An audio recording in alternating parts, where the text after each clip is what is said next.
বিষয়টা আমাদের কলেজ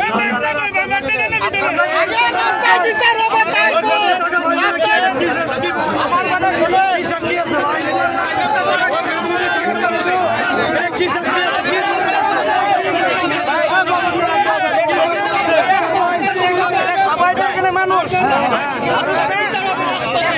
যে ভাই মারা গেছে অবশ্যই আমরা চাই এটা সুষ্ঠু বিচার হোক। আপনাদের দাবি মেনে নেওয়া হবে।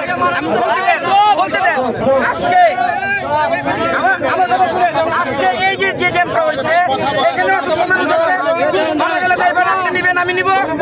আমরা দোয়া করি সবাই ভালো থাকুক সুস্থ থাকুক।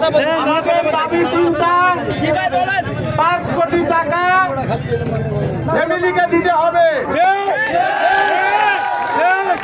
নবীনগর থেকে গাবতলী পর্যন্ত ছিনতাই ডাকাতকারী যদি ড্রাইভারের উপরে হামলা করে সেটার ড্রাইভার পুলিশ প্রশাসন আইন শৃঙ্খলা বাহিনী থেকে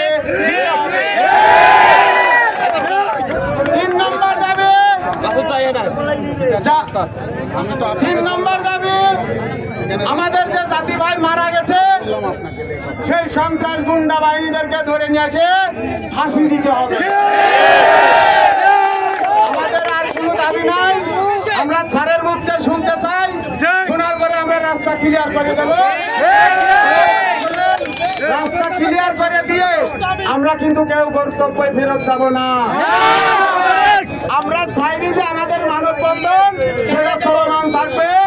আমাদের দাবি যতদিন লিখিত না আসবে ততদিন আমরা এই জায়গা গন্তব্যে থেকে যাবো।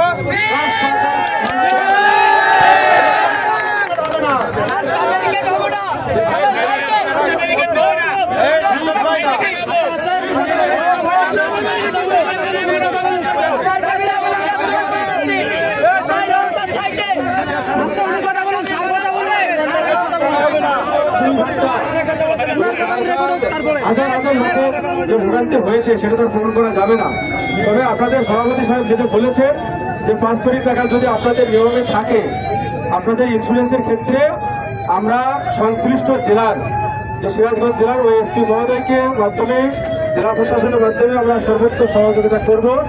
এবং লিখিত ব্যাপারে ইতিমধ্যে আমরা বলেছি কিছুক্ষণ আগেও যে এই রাস্তায় যদি এরকমের চিন্তা হয় আমাদের ইতিমধ্যে জানেন যে গতকালকেও বলা হয়েছে যে গতকাল থেকে কিন্তু অতিরিক্ত ফোর্স এই রাস্তায় মোতায়েন আছে।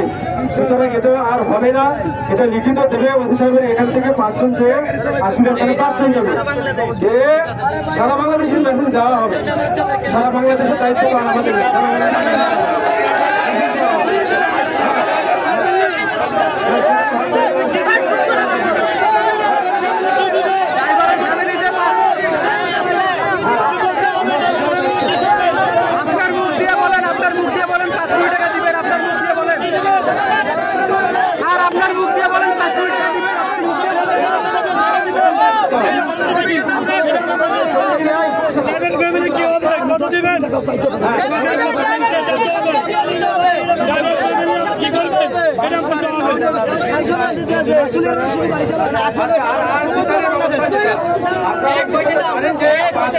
গ্রেপ্তার হয়েছে তাদেরকে আদালতে সোপর্দ করা হবে আগামীকাল করে। এরপরে বিচার প্রক্রিয়া যার প্রয়োজন তার ফাঁসি তো 100%, কারণ একজন ট্রাক শ্রমিক উনি ড্রাইভার উনি মারা গেছেন। আমি বারবার বলছি যে এই নিউজ আসার সাথে সাথে কিন্তু আমরা বিগত আপনাদের সহযোগিতা করে আসছি। বিশেষ করে আমি আসার পর থেকে এই এলাকায় যতটা চিন্তায় হয়েছে এই ওসি সাহেব নতুন 2 মাস ধরে আসছেন, খুবই আন্তরিক মানুষ। আমাদের আসার পরে আমরা কিন্তু 5 আগস্টে যে অবস্থা ছিল সেটা নাই। আমরা এখানে ব্যবস্থার জন্য যা দরকার সেসব আমরা সব করবো। আর এখান থেকে 5 জন দেন ওসি সাহেব লিখিত দেবে যে এখানে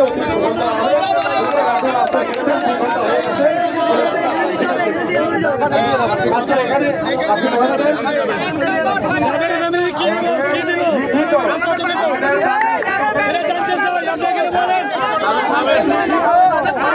আমার কথা শোনে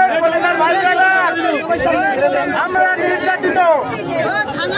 আমার কথা শোনেন, এই জায়গায় এসে আমাদের কাছে লিখিত দিয়ে যাবে। এখন আমাদের যে দাবি সেটা যদি বাস্তবায়ন না হয় আমরা সার্টিফিকেট দিতে পারে। এখন আমরা রাস্তা ক্লিয়ার করে দেব, কেউ না করবেন না, শৃঙ্খলা করবেন না, আমরা রাস্তা ছেড়ে দেবো, রাস্তা আমরা ছেড়ে দেব, কিন্তু আমরা রাস্তার সাইড দিয়ে মানববন্ধন চালিয়ে যাব।